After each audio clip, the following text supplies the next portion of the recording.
Hi, I'm Kevin Sharp from Kevin Sharp Outdoors, and today on this video we're going to be talking about reels, fishing reels, and in particular the Baitcaster reel.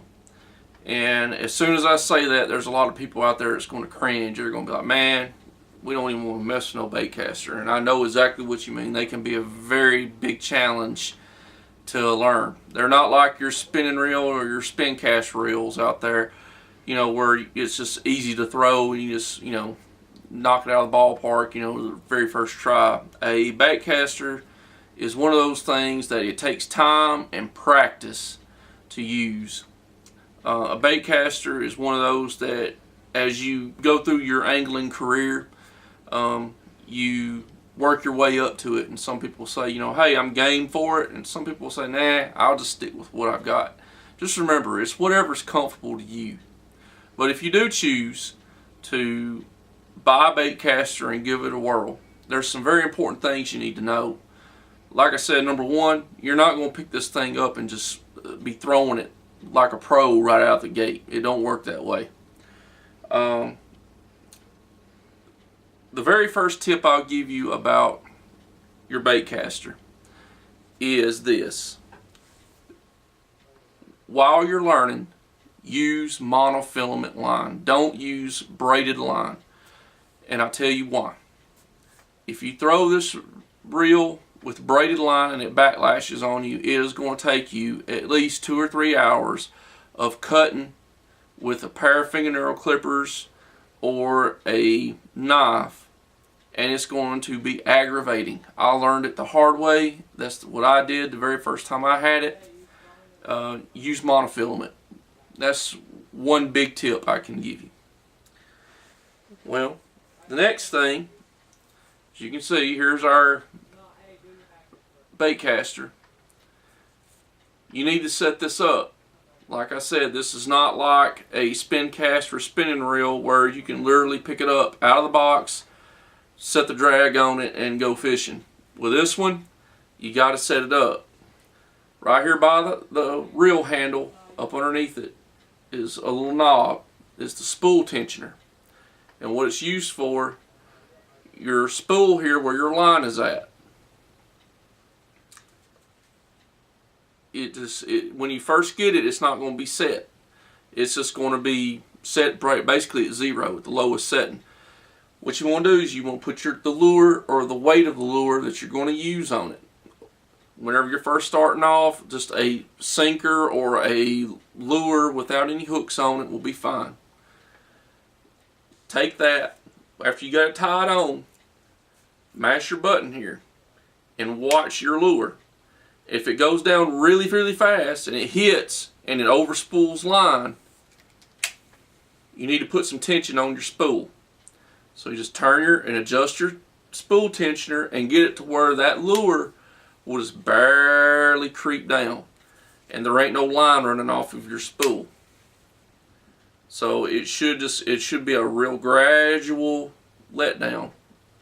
You don't want it to just go real fast like that and then have line run off. If you got line run off on here, it means that your spool tensioner, your spool doesn't have enough tension on it. So you need to make an adjustment. Another thing on here, over on the other side of the reel, as you can see, there's another little knob. That's your wind tensioner. That's there so if you have a windy day, you can put some extra tension on the spool and it won't overspool and throw line out and backlash on you. That's what you want to try to avoid, is the backlashes. That's the aggravating thing, the thing that every fisherman hates. You're not going to be able to eliminate all of them, but you can get it to where it only happens every once in a while, and that's the way you want to get it.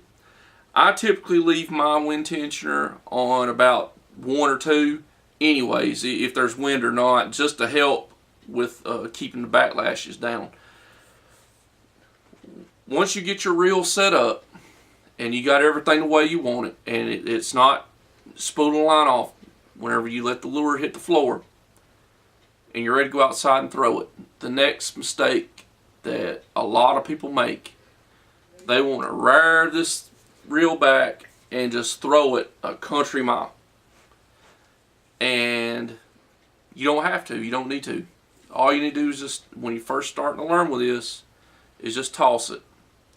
Another little tip, whenever you first put line on it, don't put a full spool line on it. Just put, maybe half a spool or a little less than half a spool of line on this. And that way, while you're practicing, and if you do backlash, you're not going to backlash a whole spool. You'll be sitting there cutting and clipping and all that.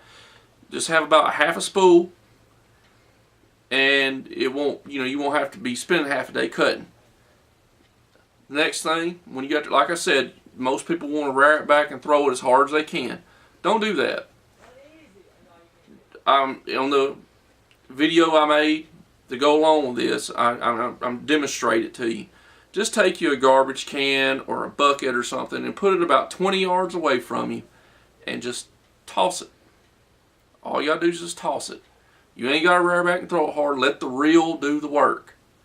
What you're trying to figure out is how to get it close enough, and the main thing is to learn to use your thumb on the spool. Start off by mashing it down, your little button. You have your thumb on the spool.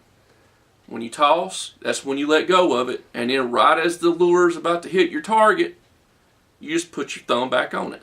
And that way it eliminates backlash from hitting your target or hitting the water. Like I said, the worst thing you can do is do that, is just rear back and just throw it as hard as you can. When, all you need to do is just learn to toss it. Now, I can throw it side-armed or I can throw it over-armed. I learned how to do it both ways. I suggest you do the same, or whichever is more comfortable for you. Remember, it's whatever's comfortable for you. And you might decide that, this bait casting thing is not for me. And if it's not, there's absolutely nothing wrong with the spin cast reel or spinning reel. They make them for a reason. But if you want to step up to a bait caster and really be able to pull in some of those lunker fish, it's not impossible. It just takes practice. And it might take a lot of practice. It took me quite a while to learn it. And like I said, there's just a few things that you need to keep in mind while you're doing it that will help you out. And I really do hope that this will give y'all some helpful advice.